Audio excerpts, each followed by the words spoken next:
Yeah. Oh, hello, Aunt Lottie. Don't speak to me in Hungarian, please. No, I haven't heard from them, not for 10 years. Yeah, I got your letter. Speak English, please. Yeah, my little cousin Ava. Yeah, I know. She's going to come here and she's going to stay overnight. When is she coming? Today? Straight from Budapest today? Oh, no. No, I never agreed to that.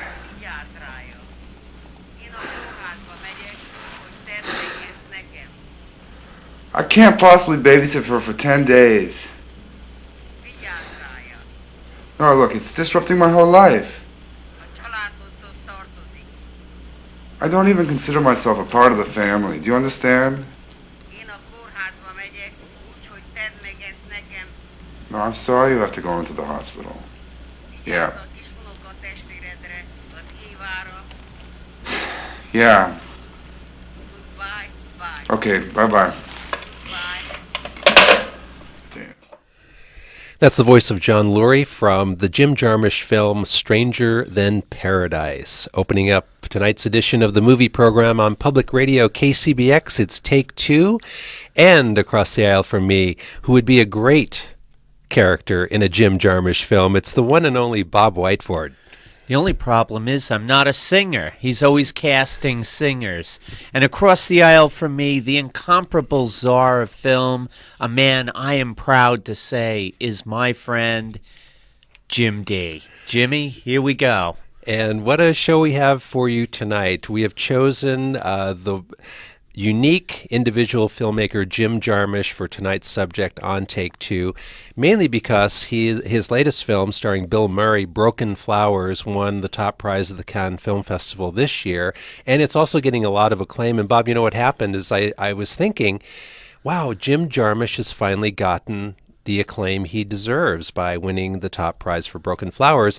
However, you know, I was completely wrong because the clip that we played to open up tonight's program, Stranger Than Paradise, won either the Palme d'Or or the Camera d'Or back in 1984 at the Cannes Film Festival. So Jim Jarmusch is not a stranger to winning some acclaim and some prizes for his film. His film's actually going back to what, it wasn't his first film, but Stranger Than Paradise was pretty much his first film that was playing in theaters around the country. What's interesting, Jim, is Jim Jarmusch has been a favorite at Cannes for many years. I had some friends of mine had shown me the DVD special edition of Down by Law. Oh, it's great. And the special features area, which they wanted to show me, it's all about Jim Jarmusch and John Lurie in Cannes. And it's as fascinating as Down by Law, the movie itself. And it seems like Jarmusch has always had a strong following in Europe at the Cannes Film Festival. And, you know, as we actually have some interviews with Jim Jarmusch, we're going to be playing some clips from his films. And I'm not going to be pretentious here. I mean, Jim Jarmusch is an acquired taste, and that I will say that in the best sense of that term. There are his films. His films do move at their own pace. He plays by his own rules, and for some viewers, I would almost consider some of his films as being love-hate movies. People either love them and love to see them over and over again, or they just can't get into the rhythm, into his, the stationary camera, and, there's a lot going on, but, his films are hard to describe, but they are truly unique, and we're going to try to share them with you. When Broken Flowers does hit your local theaters, hopefully this will be a good preparation if you haven't been familiar with his films over the years. From Stranger Than Paradise he made in 1983, he's been making movies all along and always by his own rules. You know what's interesting about him, Jim, amongst many things, he really is kind of the heir apparent to like John Cassavetes. Yes. Doing films in his own way. And what I've noticed is there's some similarities. The static camera, scenes that go on real long, silence. Yes. Both use silence. And I think we were discussing that a week or so ago about, how it's interesting. Very rarely will movies let you have silence. And Jarmusch uses this technique really well. He's probably a master low-budget filmmaker. Really low-budget filmmaker. I think Stranger Than Paradise was done for maybe $15,000 or $20,000, and that is not a lot of money to make a feature film. No. And also, I think I alluded to it earlier, is he uses all different types of people for his films, a lot of musicians, and we'll hear from Jarmusch in his own words later on in the show, his attraction to music and the creative process. And I think that goes to some lengths to explain why he uses musicians. John Lurie, I think, is a personal friend and was a good choice in his earlier movies. And what's interesting about Jim Jarmusch, he was born January 22nd, 1953 in Akron, Ohio. And what I find really interesting, Bob, is he is truly an American filmmaker. In a lot of his films, there's the quirks of American culture, there's culture clashes, and even though there are, like in Mystery Train, which we'll talk about a little bit later on, many different characters from all walks of life, but they all seem to be in America. In Stranger Than Paradise, it's about a cousin from Hungary coming to America and trying to figure out what American culture is. So, but what his films felt like, especially today when I was watching some of them, Bob, was they feel really European. And we'll hear some of the stories of Jim Jarmusch, like meeting Roberto Benigni, and he seems to be a man of the world. He seems to be linked to Europe, even though his films seem to be very American in a very quirky way. What's interesting, Jim? I think you just hit on a number of issues here that are really fascinating. Remember a few weeks ago, we were talking about foreign filmmakers that captured America, like John Schlesinger. Yes. With Midnight Cowboy, just to name one. Sam Mendes when he did American Beauty. And here is Jarmusch. He's as American as you can get. You don't get any more American than Akron, Ohio. And I'd like to say hi to my Aunt Jill and Cousin Debbie recovering from back surgery in Akron, Ohio right now. They pick us up via the web. Oh. They're big fans. And, here he is. He's quirky. He's unusual. He's kind of artsy. He's a lot of things. He's heavily influenced by European filmmakers, yet his films are quintessentially American. And these are American characters, and American places. And they seem to be really big in Europe. It's almost like he's our cultural ambassador. Probably, I don't think they'd boo if he worked for the UN, unlike Bolton, but I don't want to get into that. But I think you get my drift here. He kind of deals with a quirky America that certainly the European artistic aesthetic seems to be very comfortable with, which kind of links what I think we were talking about earlier with his great success at Cannes. And when we keep talking, using the words quirky and odd, or when we talk about Jim Jarmusch, but I truly don't think he sets out to make quirky films. I think he's making films that he likes and that he, in his cinematic mind, that he wants to make. And again, he doesn't like to bend to any rules or any studio, hovering over him, telling him to cut this or that. So it's not like he sets out to make films that, I'm going to make a quirky film. These are the films that he wants to make, and I'm sure they are films that he would like to watch, So, well, Jim, I think every time a filmmaker sets out to, I'm going to make an eccentric film, I'm going to make a quirky film, I think you, me, Hank, and everybody out there in Radio Land knows what the end result will be. A stinker. Yes. So you're absolutely right. We've got to be careful not to throw labels around because that's not always applicable, especially with such an individualistic filmmaker as Jarmusch. Let's hear another clip from the wonderful Stranger Than Paradise. And here's John Lurie with his cousin who just arrived from Hungary, who was just as lost in America as she can be. And, well, this is very American. Here's a clip from Stranger Than Paradise.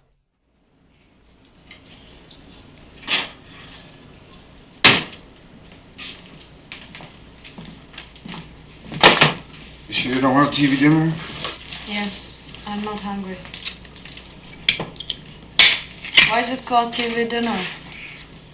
You're supposed to eat it while you watch TV.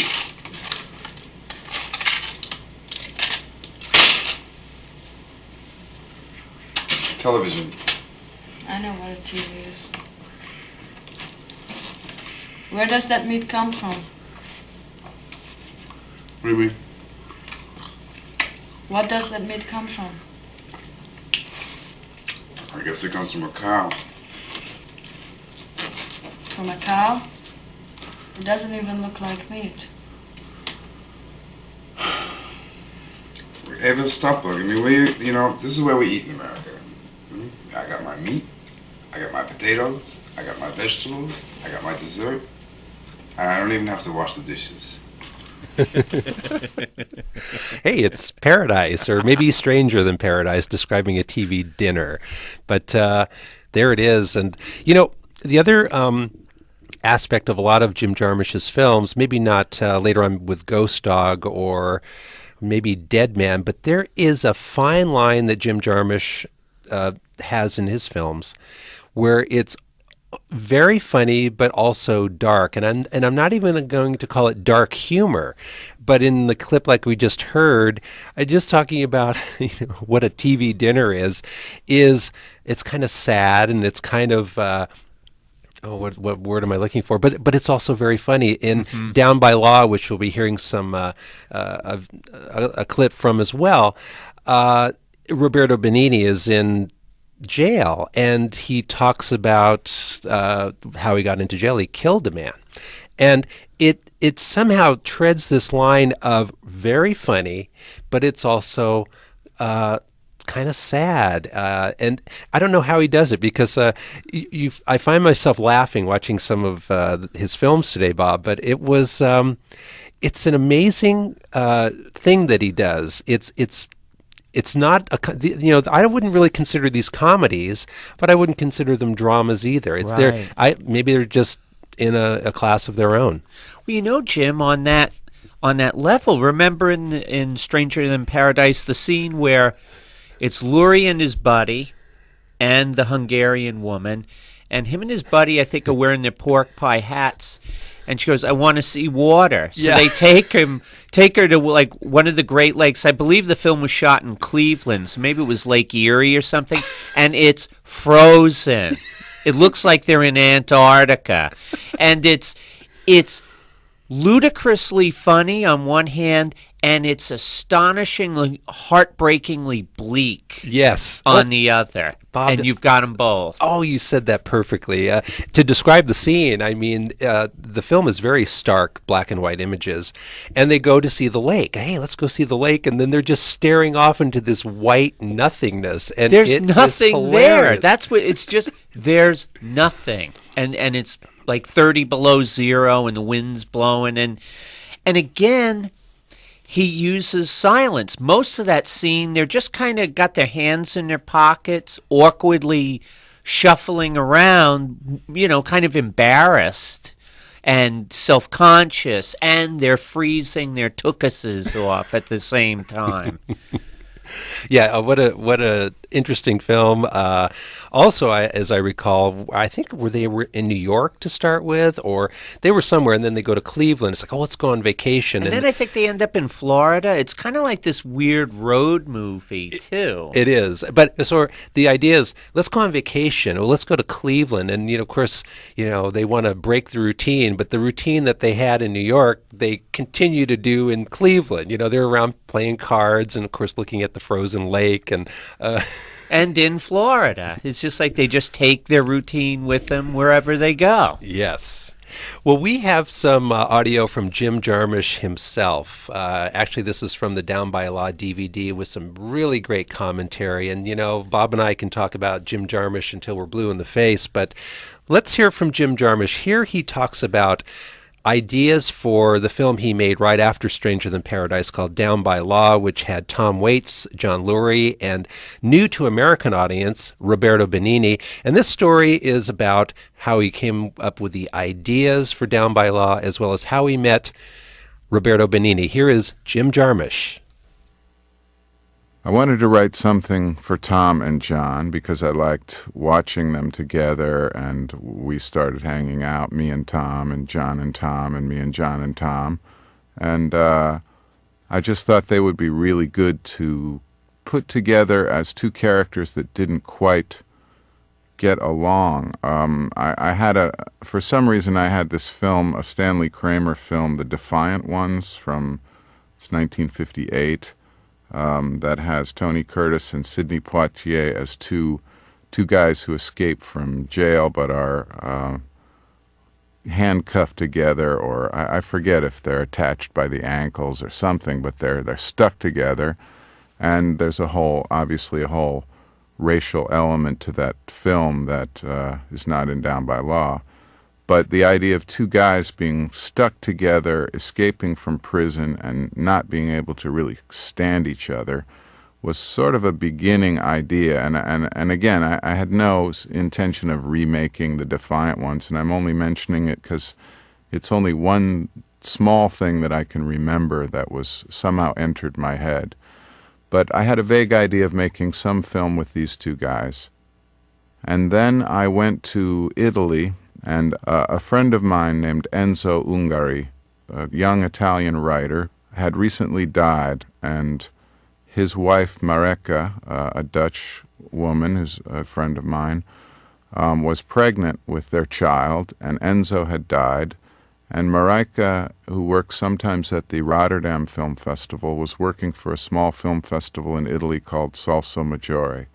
And she hooked it up so that I could go there and be on the jury, which I've never done since. I have a problem with the idea of juries and judging films as a group. But in any case, also on the jury was a mutual friend of Mareka and Enzo, which was Roberto Benigni.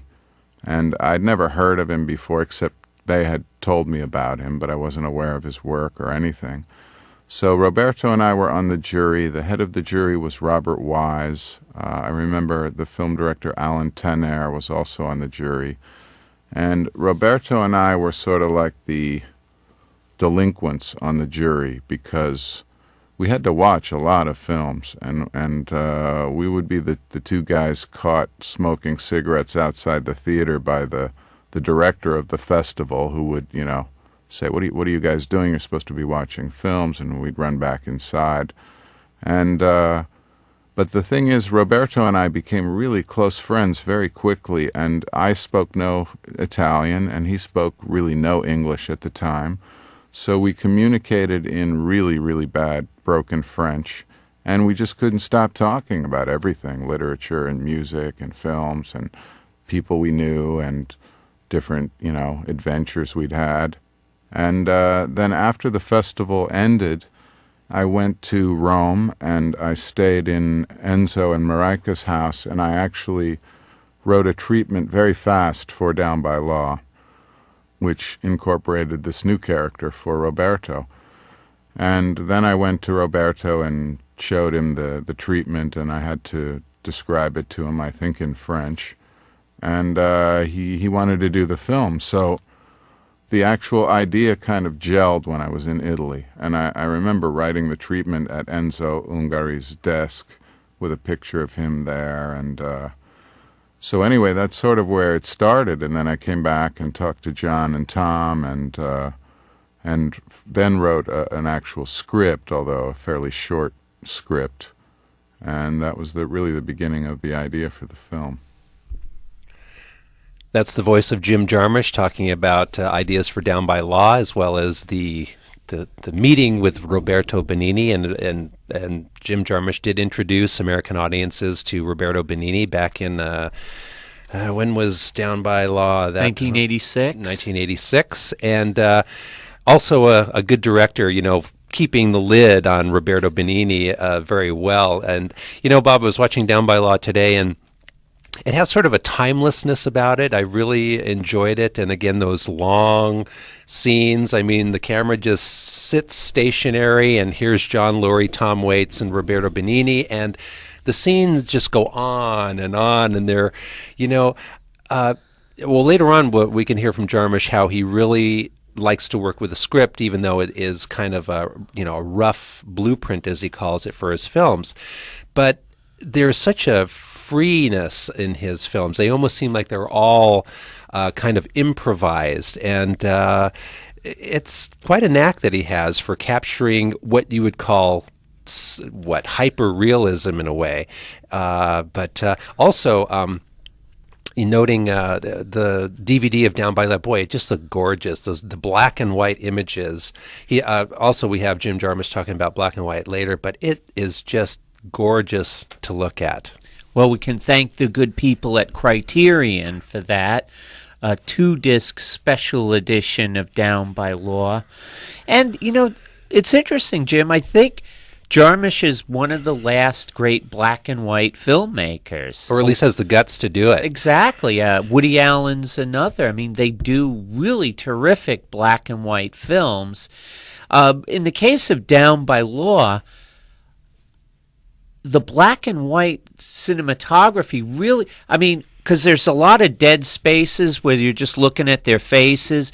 Tom Waits looks fascinating in black and white. Mm-hmm. And I kept hearkening back to seeing him being very comfortable in Born to Kill or Out of the Past as like a bit player. I thought, I think he kind of captured that essence of Waits, kind of a seedy character that's kind of timeless to urban America. But Down by Law, terrific film. It's like Jarmusch 2 for 2 coming out of the gate, big. And, the other thing that I was thinking about, Bob, about his movies is your typical sort of film that has a narrative drive or has these, peak moments, and then the end is something, a big climax to either a surprise ending or an ending that, knocks your socks off. And Jarmusch, steers away from that. He is into the nuances. He's into the fine details, into the personality traits and quirks, and those are the high points. And I think that could be a little jarring to you're a moviegoer who is expecting high points or a big payoff at the ending. Mm-hmm. I mean, he absolutely steers clear. What Jarmusch really thinks is I believe the essential moments of his films are little nuances. They're just little personality traits, and that's what I love about his films. Jimmy, case in point, I think what you said was never truer than Dead Man. I think that's a prime example of what you've just said, because that film, because it's his most ambitious film, and I'm getting a little ahead of the game, but I think that really, what you said just really sums up what he was doing with that. And I think because it had Johnny Depp and it was kind of an epic Western, epic for Jarmusch, yes, definitely.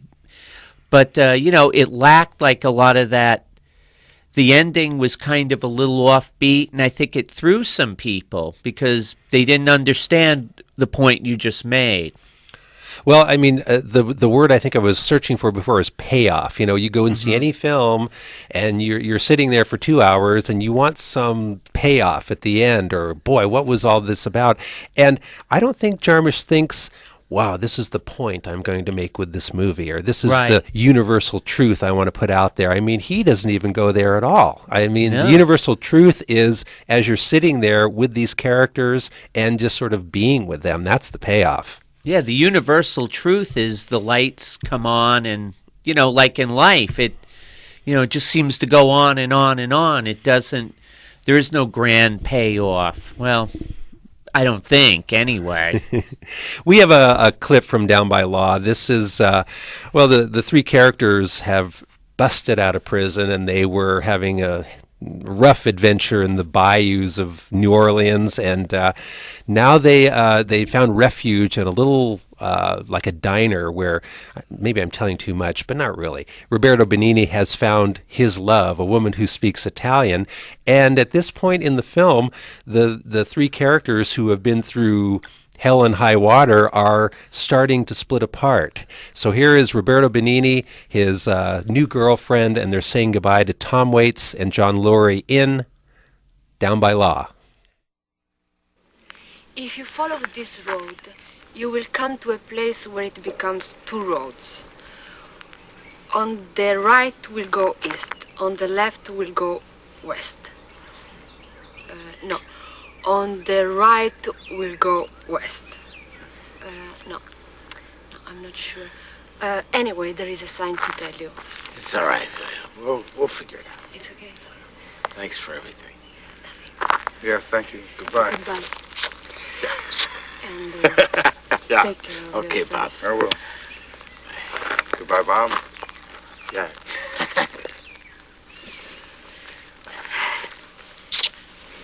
Be careful.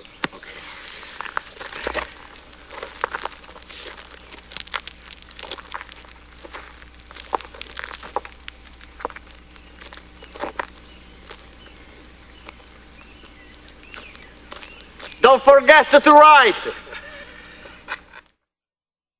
Throughout Down by Law, Roberto Benigni is always, I think he has a segment about ice cream, you scream, we all scream for ice cream. And after that, he also, says, don't forget to write. He also says, wish you were here. We are talking about director Jim Jarmusch, whose most recent film starring Bill Murray is called Broken Flowers and won the top prize at the Cannes Film Festival this year. And this is Take Two, the movie program on public radio, KCBX San Luis Obispo, KSBX Santa Barbara. Bob and I are heading over to the concession stand, back with more on Jim Jarmusch in just a moment. I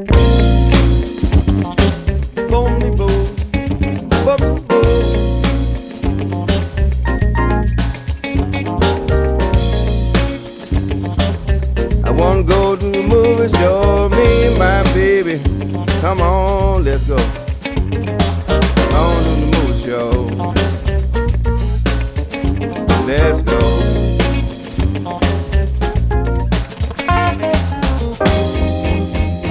I buy the popcorn as soon as we hit the door. My two brothers, Bell and Pons, sitting in the front row. They bought the candy. We don't need nothing more. I love a movie show, I tell you, in black and white. I don't care what it is. I don't care how small the theater is. I don't care who's playing. I don't care as long as they got popcorn and candy bars. Butterfly McQueen. Funds for Take Two, the movie program, have been provided in part by Morin Brothers Automotive, starring Frida, the dog of many alter egos who is always glad to sniff your tires. Morin Brothers Automotive, on Broad, near Tank Farm Road.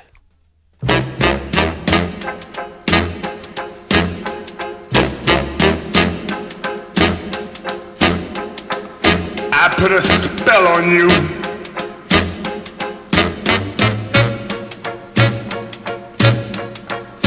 Because you're mine.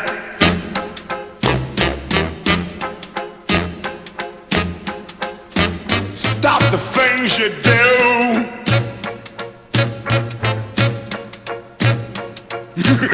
What's up? I ain't lying. Yeah, I can't stand. Woo! No running around. I can't stand. No putting me down. I put a spell on you. Because you're mine. Oh, yeah.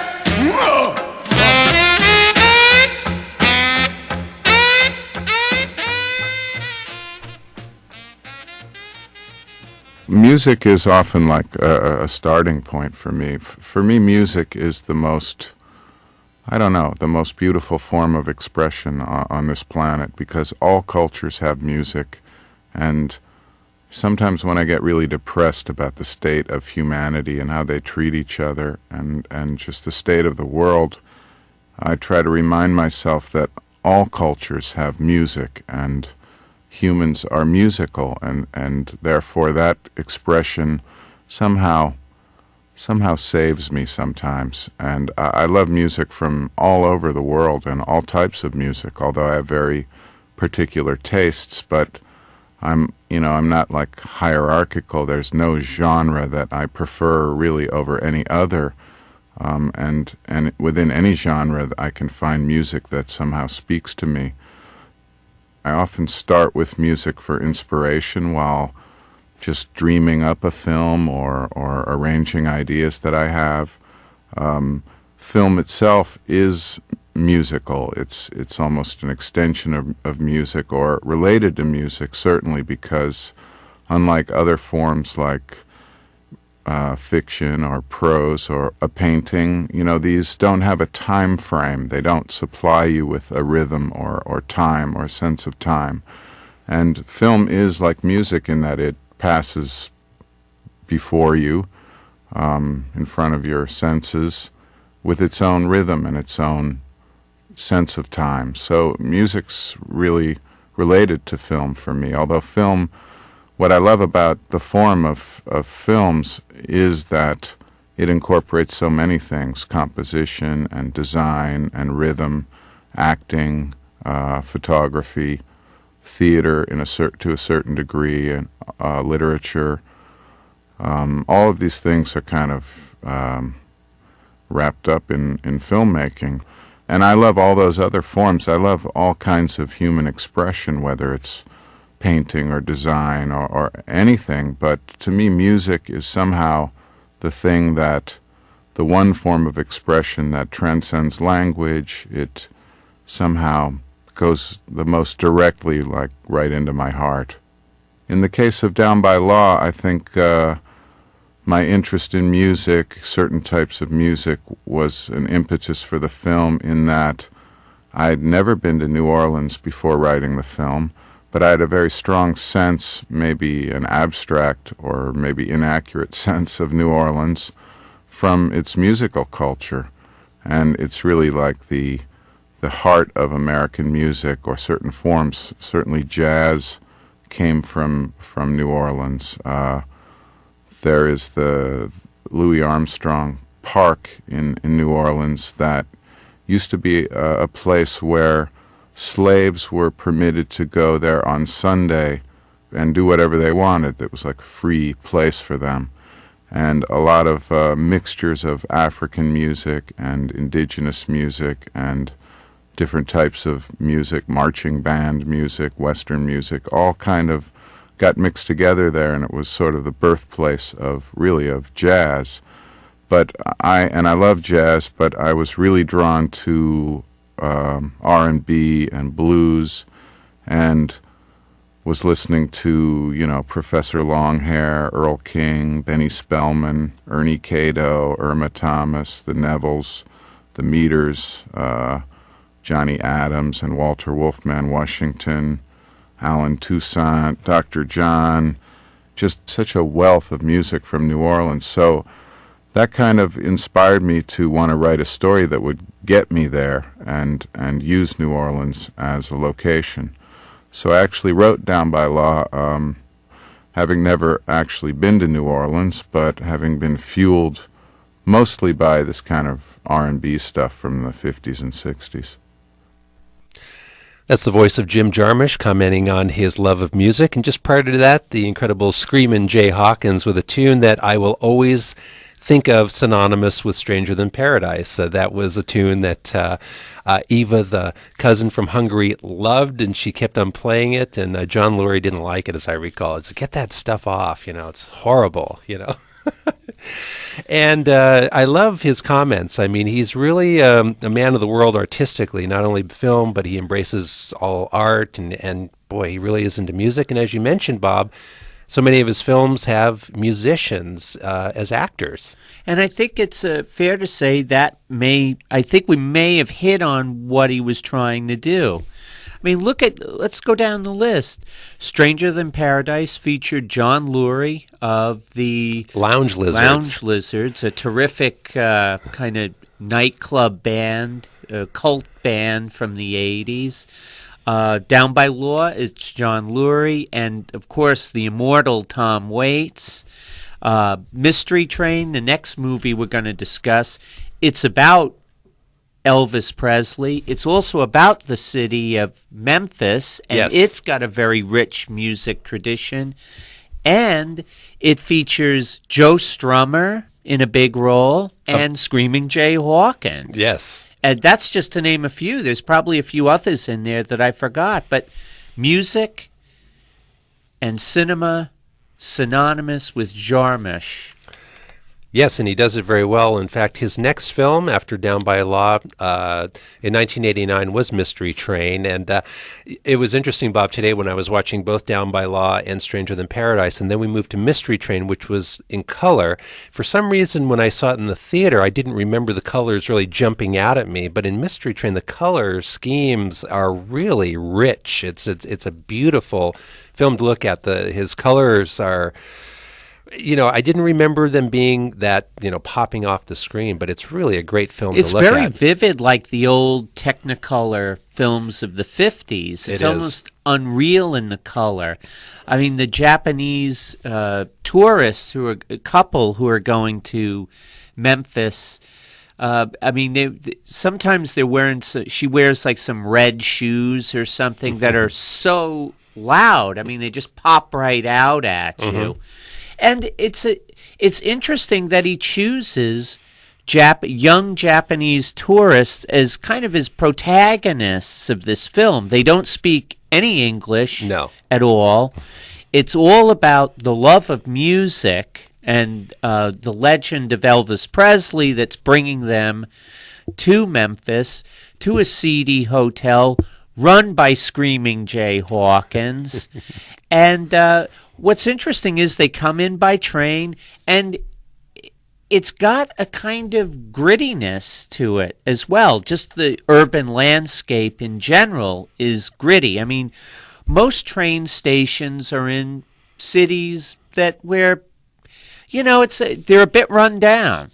The train stations are, like the bus stations, are not that they're not that dialed up. Maybe they are now. I mean, everything seems to be, but say back in the late 80s, no. It's interesting that their introduction to Memphis, and they're excited as can be. Yes. And they see all these rusting old trains. It just looks like they're going through a junkyard that lasts forever, and they're so excited. Yes. And in Memphis, they come across the likes of Joe Strummer, Steve Buscemi, to name a few, Screaming Jay Hawkins.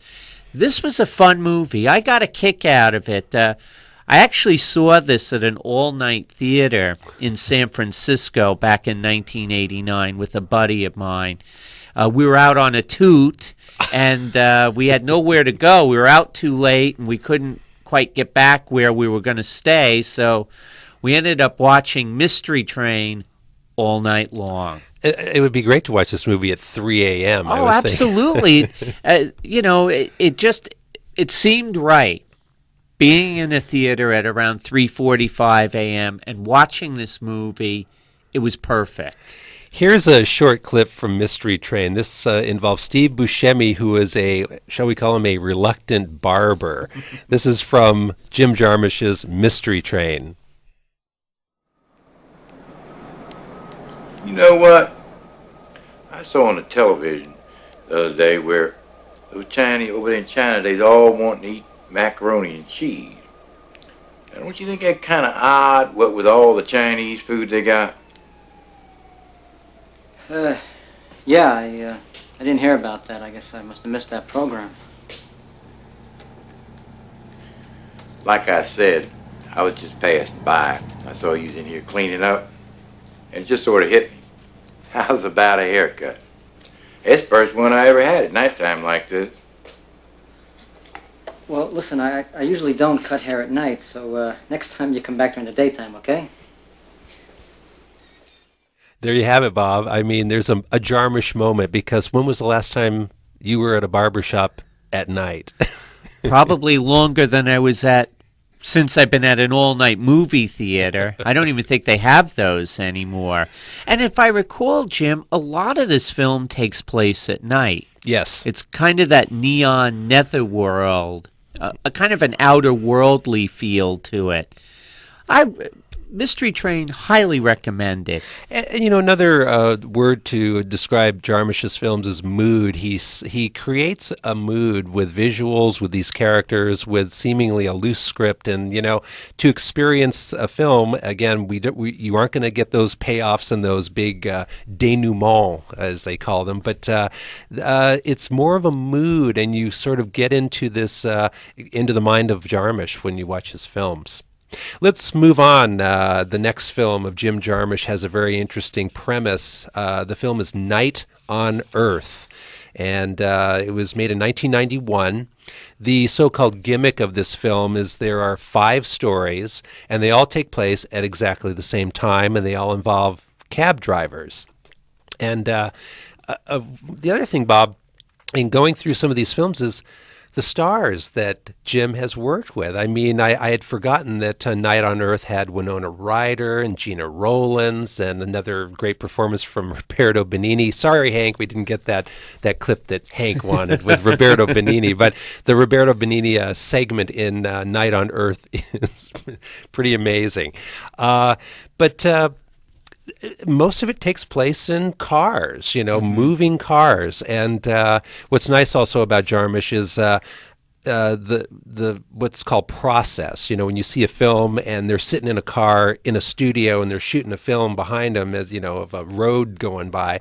All of this footage in Night on Earth, there's a camera in the car or on the car. So you're out there, you're in this vehicle, and you're meeting these characters. They're all doing different things, but exactly at the same time.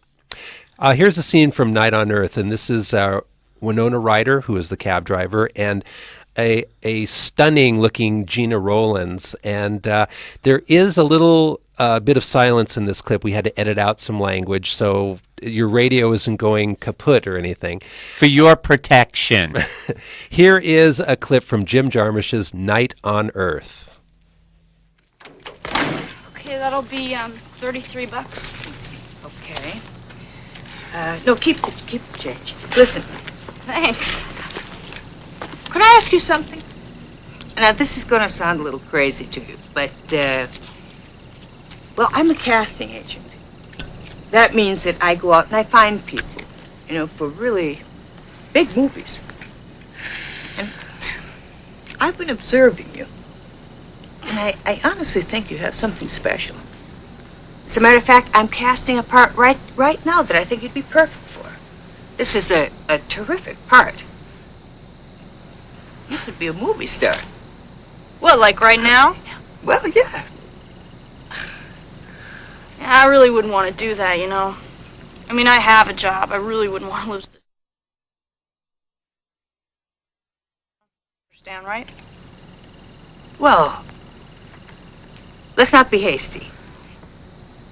I'm serious about this, I just want to be sure you understand what I'm offering you. Yeah, but, I'm a cab driver. This is what I do. Like I told you, I'm going to be a mechanic. I don't want to pressure. I really don't. But I just want to make sure that I understand. Are you saying that you just wouldn't be interested in being a movie star? Nah. Hey, you could be a mechanic later. Everyone wants to be a movie star. Look, lady, I like the movies and all, and I see you're being serious, but that's not a real life for me, I mean, I'm sure there's tons of girls who want to be in the movies and all, and, I'm not saying it right. It's just that I have everything planned out for me, you know? I mean, everything's going just right for me now.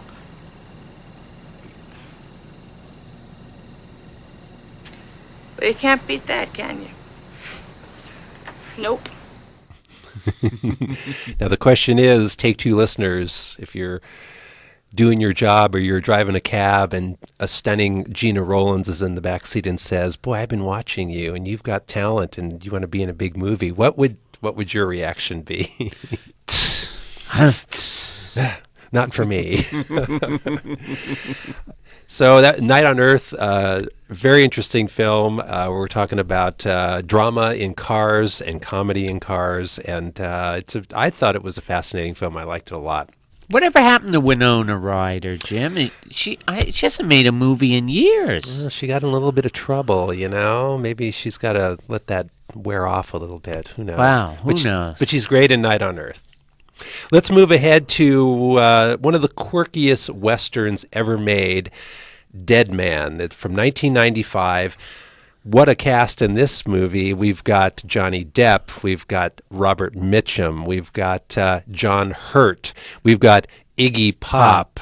Lance Hendrickson. Oh. As a cannibal, no less. Oh. Oh. One thing about Dead Man, here is a true love-hate movie, because I do know for a fact that people either love this movie and watch it repeatedly, or they just think it's one of the worst things ever made. So I think Jarmusch, you go in, you say you're going to see a Western, and boy, Jarmusch put his own brand on this Western. One thing I really love about Dead Man is, for instance, in The Magnificent Seven, Bob, Yul Brynner looks like his clothes are always nicely pressed and the hats are perfect. And in Dead Man, everything looks grungy. I mean, it's in black and white, but to me, it's the first time I've ever seen the West look like the West probably looked. I mean, It was grungy and muddy, and people are dirty, and the bar looks horrible, and it's just like, I think he really had a vision that I thought, I've never seen a Western look like this, but it feels right. Mm-hmm. Yeah, the suits don't quite, they're not tailored. No. In fact, Johnny Depp's character reminded me a bit of William Sanderson's character in Deadwood, only by the way they wear their ill-fitting suits. Their characters are not alike at all. Depp is innocent and nice, decent, and that's kind of the driving force behind Dead Man.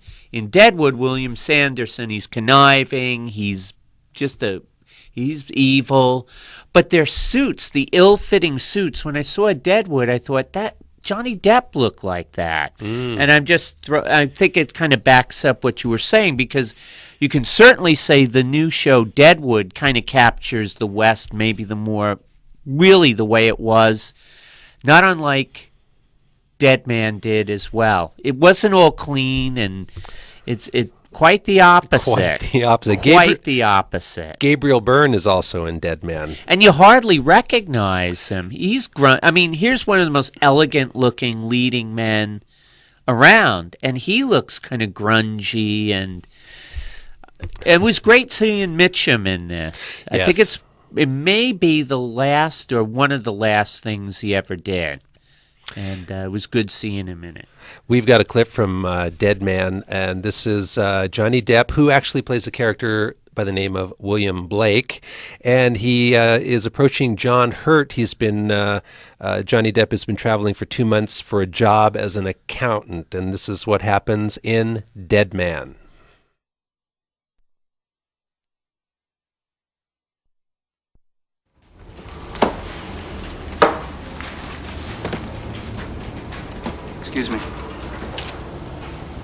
Excuse me. How do you do, sir? I'm Bill Blake, your new accountant from Cleveland. What the heck are you doing here?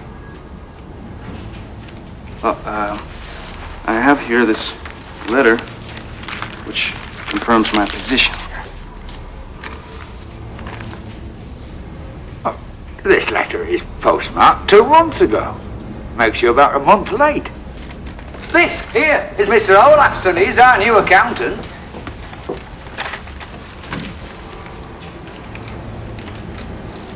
I'm sorry. I think there's been some mistake. Look, Mr. Black, I'm a very busy man. And Mr. Dickinson does not pay me for idle conversation. Well, I'm sure he doesn't, but this letter confirms my position here. Now, I've spent everything I had left after my parents' funeral just to get here. Listen, Mr. Black, I've got a lot of work to do here, and this ain't my business. I'd like to speak to Mr. Dickinson.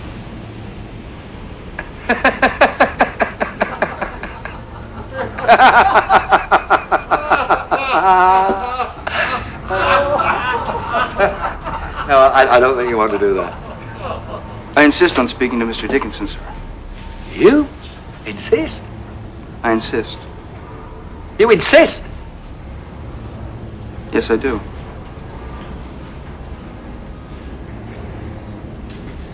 Well, go on then, lad. There's the door.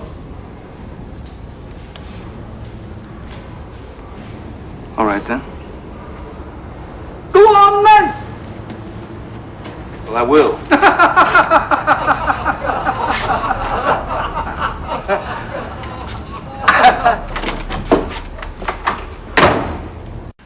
I did get it in Cleveland. What the hell are you doing in my office? Well, I came to talk about my job. The only job you're going to get in here is pushing up daisies from a pine box. Now get out. Thank you very much, sir.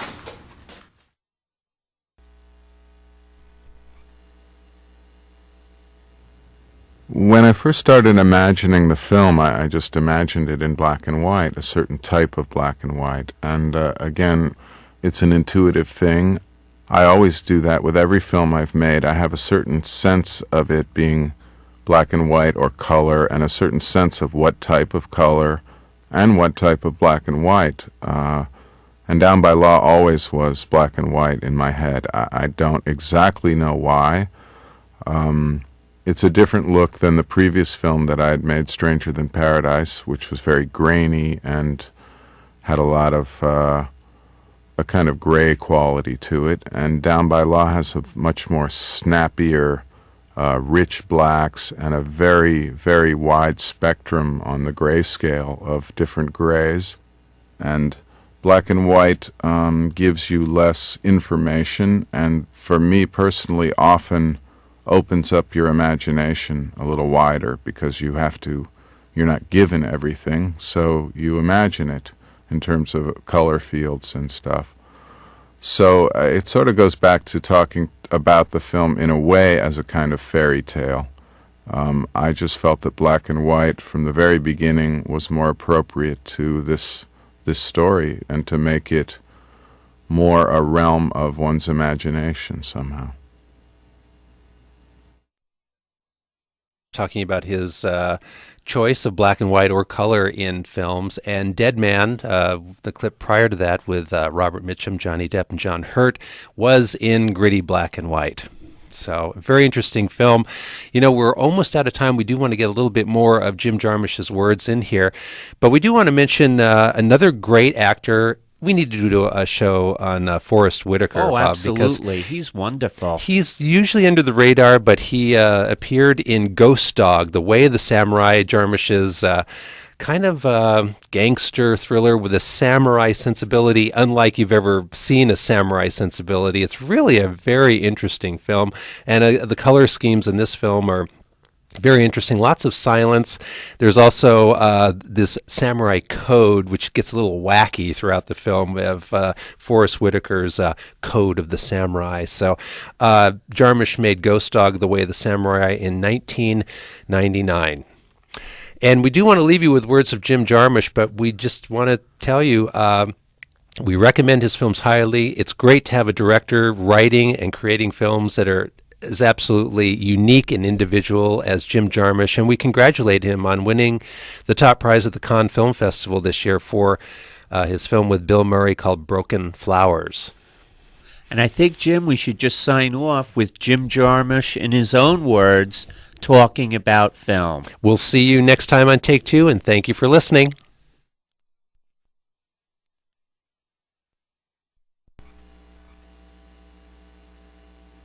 for me, filmmaking, although it's very difficult and it kicks your ass and it's incredibly hard to, it's just as hard to make a bad film as it is a good film. It's just hard to make a film.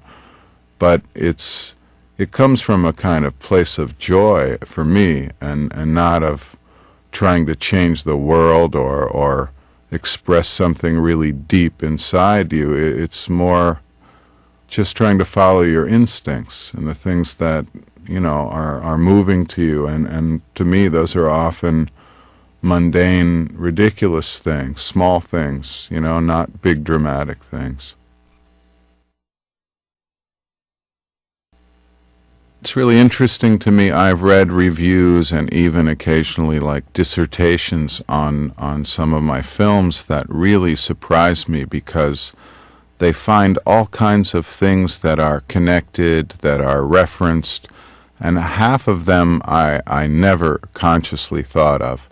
So whether those things are in there on a subconscious level, or whether you're not conscious on any level of them, but they somehow wind up in there, is really fascinating. But people think that when you make a film, everything you do is planned. And maybe there are some films that are made that way.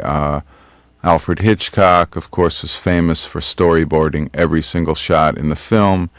But I think you'll find that most filmmakers, certainly since the 60s, probably don't use that kind of rigorous structure at all. And I certainly don't.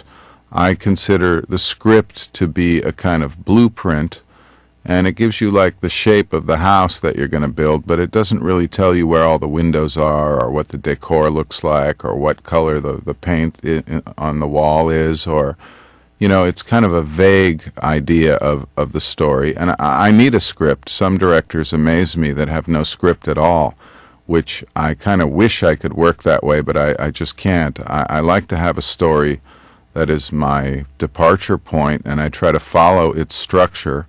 But also the film has to grow while you make it, or for me there's no point in making it. And a lot of things, things happen by accident, and things happen by mistake, or the weather interferes so a scene ends up being shot in the rain that wasn't in the rain in the script, or someone improvises some dialogue that you weren't expecting that is stronger than what you might have had in the script, and all these things kind of combine to make the final film. So it is interesting that, things you think that were planned in a film, often some moments, the most beautiful moments in films, may have happened completely by accident or even by mistake.